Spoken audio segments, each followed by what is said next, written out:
Hey guys, Mr. Kerwood here, and today I am showing you the mandolin. Now, for some of you, the mandolin won't be very strange at all.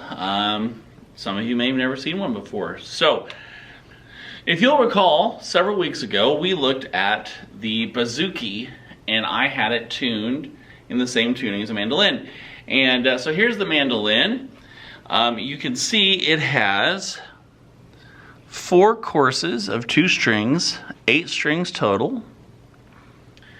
And these strings are tuned in the same tunings as a violin, just doubled up. So E, A, D, and G. And so if you played the violin, you'd be able to pick this up pretty easily, and all the fingerings are in a pretty similar place, and the tunings are all the same.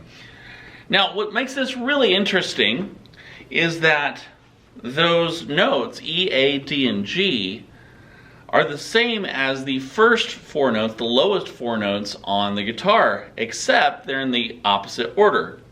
The highest note here is the E, the lowest note on the guitar is E, and it moves up from there.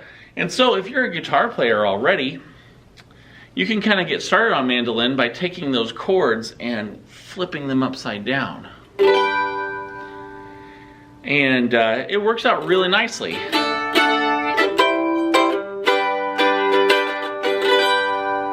Now, the mandolin, it sits an octave higher than the guitar string. So this E is actually an octave higher than the guitar's highest E string.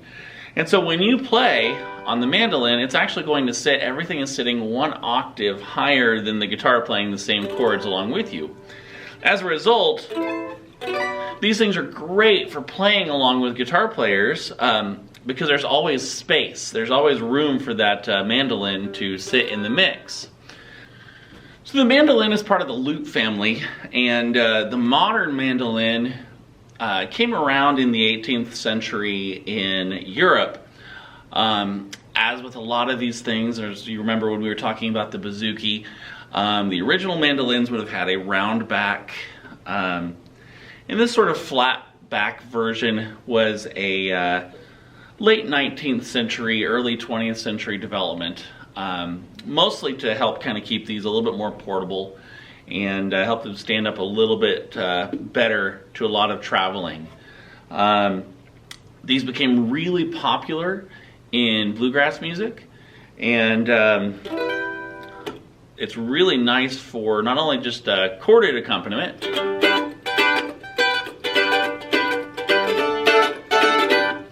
but also to be able to do some single note solo kind of thing.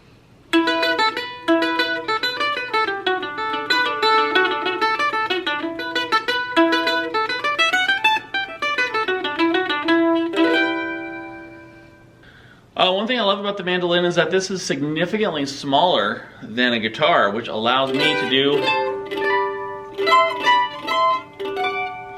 some really neat things.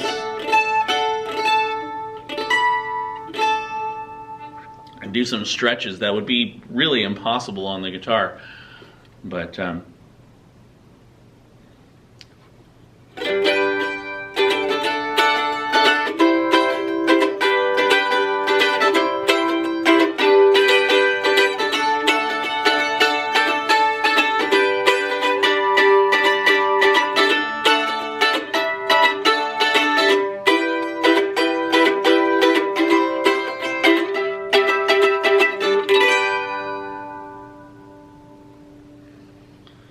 so there you go, this is the mandolin. Hope that you enjoyed it, and we'll see you next week.